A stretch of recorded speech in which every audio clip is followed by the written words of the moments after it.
WXCO 98.9, Wausau's real news and great conversation. Here's your Daily News Roundup.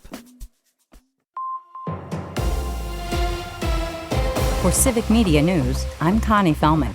The EF3 tornado that devastated parts of Appleton and Menasha last week was one of the largest our state has ever seen, according to local weather experts. The tornado was estimated to have winds up to 140 miles per hour and was more than a mile wide at one point. It's been more than 4 decades since we've seen a tornado that strong in the area. That was back in 1984 when an F4 touched down in the town of Butamore.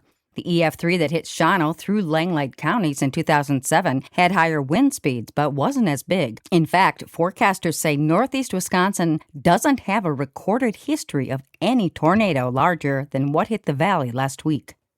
After searching throughout the weekend, the Door County Sheriff's Office says they found the bodies of 2 missing kayakers near Washington Island yesterday. 20-year-old David Thalman and 20-year-old Francesca Warwick, both from Illinois, were last seen Saturday evening. Authorities say the two were kayaking in the waters off Washington Island. They say neither was wearing a life jacket.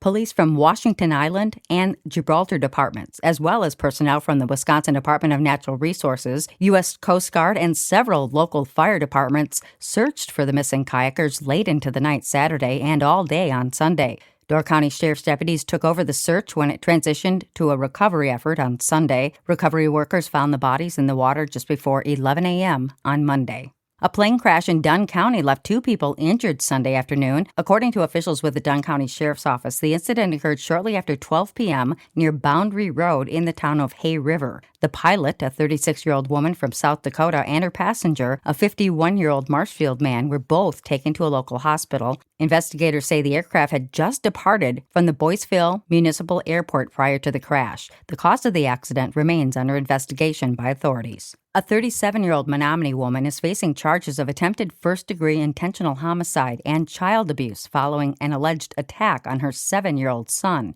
Police say they first responded to a welfare check for Emily Spaulding on the night of July 20th, but were called back to the area 2 hours later after the boy fled the residence. Officers located the child at a nearby establishment with a head wound. He told police that Spaulding had tried to stab him and struck him with a hammer. Spaulding was taken into custody and has been moved to the Winnebago Mental Health Institute for a psychological evaluation.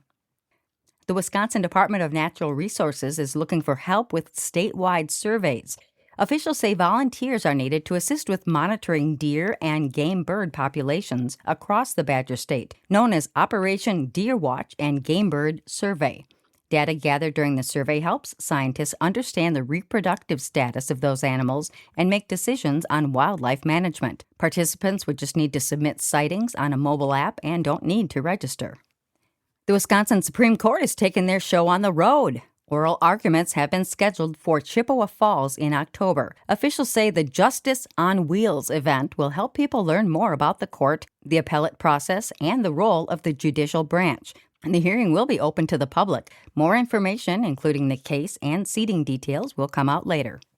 Wisconsin's capital city is one of the best places for first-time home buyers. A recent study from finance website WalletHub ranked 300 cities across the U.S. by looking at market attractiveness, affordability, and other factors.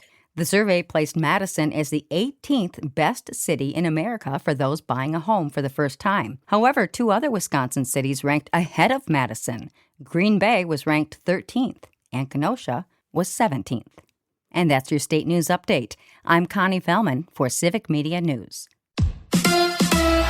Brewers and Pirates tonight. Hi, I'm Mike Clemens with Sports Baseball. The Brewers will try again after losing last night 4-3 at home to the Pirates. Pittsburgh has now beat Milwaukee 6 out of 7 times so far this season. The Brewers making trades before the deadline to acquire 3 pitchers, Dustin May and Jojo Romero from the Cardinals, and reliever Antonio Zenzatella from the Rockies. GM Matt Arnold says the Brewers were in talks with several teams before the deadline. We were in on a lot of things. I think we did what we can to help the team, and you're in on a lot of stuff. There's certainly some things where you come up short and you just got to pick yourself up and dust yourself off and try to do what you can to get the next thing. And ultimately, I think we were able to accomplish a lot over the last 48 hours to get some stuff done to really help the team. Pat Murphy says they needed the pitchers. We've been riddled with injuries, obviously. To lose Priester and Woodruff out of your rotation and now you're going with 5 rookies, basically. NFL, the Packers now practicing in pads. Running back Marshawn Lloyd has been very impressive with his speed. With Sports, I'm Mike Clemens. Mostly cloudy today with scattered showers and thunderstorms possible. Our high right around 83 this afternoon. Tonight, scattered showers, especially this evening.